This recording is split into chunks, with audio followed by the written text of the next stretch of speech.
Mummy બોલો બેટા. કોમ તો પતી ગયું આપણે ખાવા બાવાનું ખાઈ બાઈને તોય આવું લઈને બેસી જઈએ બધું. આ ઘંટી ચાલુ નથી કરી આજ. ઓહો એટલે ઘંટી સાફ કરું. હિસાબ કર્યું શું શું દળ્યું તે? જો પહેલા ચણા દાળ દળ દીધી અને લોટનો ડબ્બો ભરી દીધો. બરાબર. પછી ઘઉં દળ દીધા. તે રોટલીનું ભરી દીધું 2 ડબ્બા દળી અને આ ભૈરેલું ભરી દીધું. ભૈરેલું લાડુ માટે પછી દાળ બાટી માટે બધામાં ચાલે. બધામાં ચાલે. બરાબર. કાલ તો ગણપતિ બાપ્પા આવી જશે. હા એટલે ગણપતિ બાપાના લાડુ કરવાના ને એટલે લાડુ માટે જ ભરી બરાબર. 1 મહિનો એના મહાદેવની પૂજા કરી, પ્રાર્થના કરી. હવે એમના દીકરા આવશે કાલે. તે 10 દિવસ શિવનું ભજન, કીર્તન, પ્રાર્થના કરવાની, પૂજા કરવાની, 2 ટાઈમ આરતી કરવાની. મજા આવે હા ને કોઈ. હા શું મસ્ત ગોઠવ્યો. હા કને આવું ગોઠવ્યું છે એના? એ તો આપણને ખબર. મને ખબર નહીં. બોલ આટલી બધી ચોપડી ઓછી હોય કશું લખીને. આવી રીતે બધું પછી માતાજી આવો તે 10 દિવસ હવે માં આવશે. હા 10 દિવસ નવરાત્રી એમ કરીને બધું શું મસ્ત ભગવાનનું સેટિંગ કરેલું. એ છંતા તો ત્રણ આ પપ્પા જો જે દેખાતા નહીં. પપ્પા ફૂલ આરામ કરતા લાગે. ઈવન તો શું કોમ હોય, આપણે જ બધું કોમ હોય. હા જોજો શું જલસા કોઈ જલસા જ નતા. 2 કલાક તો આરામ હોય કે ના હોય? હા હોય હોય હોય. તમે તાર કરો હો મસ્ત આરામ કરો. હા કરો. મોબાઈલ જોવાનું, જવાનું બીજા ધંધા બીજા કારખાને. આવો 4 વાગ્યું એટલે કારખાને આરામ કરે મમ્મી.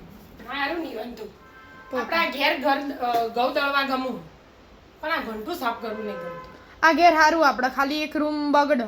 બીજું તો બધા આપણા બીજો તો બાર તો બધા પોતું બધું મરે જ. 1 કલાક થાય આનો પ્રોગ્રામ કરતા તો થાય જ ને મસ્ત વ્યવસ્થિત સાફ કરીને મૂકવી સાફ પડે. કરવી પડે એટલે નહીં તો જીવાત પડે ને તો પાછી વેઠ વધે. એટલે મારી હોય ને બરાબર સાફ કરવું. પહેલા પેલી ફ્લોરાની હતી ને એ બધી મોં સાફ ના કરવું પડે. એવું હોય. હા આ નવી કટર વાળી નીકળી એટલે જ આ બધું નવું નીકળે ને મોજ વધારે પ્રોબ્લેમ હોય. બહુ જૂનું સાફ હોય ને કરવું મોનું પડે. અને આ નવું હોય ને એ બધું પિત્તળ આવે એટલે હરખું હોય ના હારું. નહીં તો બગડી જાય. તમે હરખું સાફ ના કરો ને તો દળાય ના. એ તો હોય જ ને સાફ તો કરવું જ પડે ને બધું વ્યવસ્થિત. પણ સારું હવે આપણે હારી ડોલ કેટલા દાડા ચાલે? આપણે ઘઉંની તો એ દળી 20 દિવસ 25 દિવસ બેના વચ્ચે ચાલે. 20-25 દિવસ આસપાસ ચાલે. ભાખરીનું અલગ દળું પણ ભાખરીનું પડ્યું હતું એટલે. અને અમારા દાદી આવ્યો ને એટલે ભાખરી રે લોટની નહીં કરતી. આ રોટલી લોટની ભાખરી. બરાબર. પેલા છવાતું નહીં થઈ જાય એટલે એમને છવાય ના એટલે રોટલી લોટનું કર્યું એટલે પડી રહી ભાખરીનું. બરાબર. એકલા હોય એટલે તો વપરાય જાય. હંગાત જ દળવું પડે. એ થોડું મોટું રાખવાનું, આ લોટ થોડો નેનો રાખવાનો. એટલો બે બધી આવી જાળી અલગ જાળી લગાવવાની ખાલી બસ. બરાબર. અને પહેલા જમાનામાં મારા દાદી ને હતા ને એ તો પેલું ઓમ આપણે ઓવા જોઈ લઈએ આવતી એવી ઘંટીમાં ઘઉં દળતા હતા. એ તો જોઈ લઈએ. એમનું જીવન કેવું હતું, આપણું જીવન કેવું અને હજી તમારું જીવન કેવું આવશે શી ખબર.